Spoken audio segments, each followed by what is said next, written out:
Haleluya. Halo Bapak Ibu, saudara-saudari terkasih dalam Tuhan Yesus Kristus. Kiranya damai sejahtera Allah yang melampaui segala akal memelihara hati dan pikiran kita semua dalam Kristus Yesus Tuhan kita. Pengkhotbah 9 ayat 11 dan 12 saya bacakan. Lagi, aku melihat di bawah matahari bahwa kemenangan perlombaan bukan untuk yang cepat dan keunggulan perjuangan bukan untuk yang kuat. Juga roti bukan untuk yang berhikmat, kekayaan bukan untuk yang cerdas, dan karunia bukan untuk yang cerdik cendekia, karena waktu dan nasib dialami mereka semua. Karena manusia tidak mengetahui waktunya, seperti ikan yang tertangkap dalam jala yang mencelakakan, dan seperti burung yang tertangkap dalam jerat. Begitulah anak-anak manusia terjerat pada waktu yang malang, kalau hal itu menimpa mereka secara tiba-tiba. Bapak, Ibu, Saudara-saudari, pengkhotbah katakan bahwa yang menang itu bukan yang cepat, yang unggul bukan yang kuat, roti bukan untuk yang berhikmat, kekayaan bukan yang cerdas, karunia bukan untuk yang cerdik cendekia. Karena apa? Karena ini semua sifatnya tidak kekal. Dan ayat yang ke-12 katakan, ketika mereka sudah tiba waktunya, menimpa mereka secara tiba-tiba, apa yang mereka capai, yaitu kemenangan, keunggulan, dan sebagainya tersebut, itu tidak akan ada lagi artinya. Itu lenyap semua. Ini serupa dengan apa yang Rasul Paulus katakan dalam 2 Korintus 4 ayat 16-18 saya bacakan. Sebab itu kami tidak tawar hati, tetapi meskipun manusia lahiriah kami semakin merosot, namun manusia batiniah kami dibaharui dari sehari ke sehari. Sebab penderitaan ringan yang sekarang ini mengerjakan bagi kami kemuliaan kekal yang melebihi segala-galanya, jauh lebih besar daripada penderitaan kami. Sebab kami tidak memperhatikan yang kelihatan, melainkan yang tak kelihatan. Karena yang kelihatan adalah sementara, sedangkan yang tak kelihatan adalah kekal. Demikian juga Rasul Paulus katakan bahwa penderitaan yang sekarang kita alami, ini adalah sementara.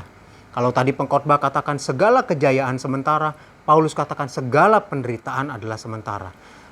Oleh karena itu, ketika kita dalam kejayaan maupun ketika kita dalam penderitaan, mari kita memandang yang lebih utama. Seperti Rasul Paulus katakan di ayat yang ke-18.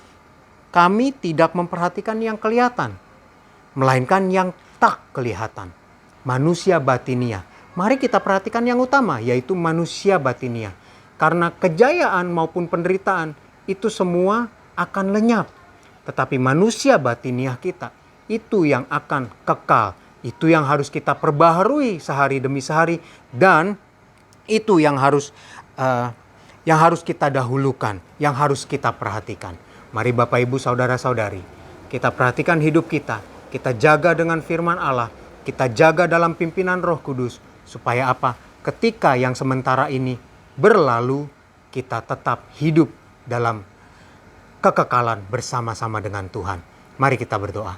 Haleluya, Tuhan Yesus, terima kasih Tuhan, kalau Engkau mengingatkan kami bahwa segala sesuatu yang kami alami saat ini adalah sementara.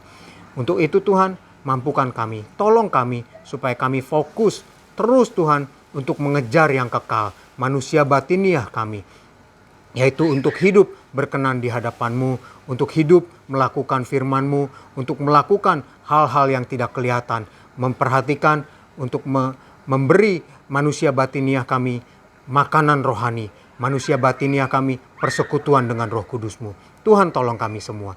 Dan saat ini Tuhan, kami akan menjalankan setiap aktivitas kami. Tuhan Yesus tolong kami.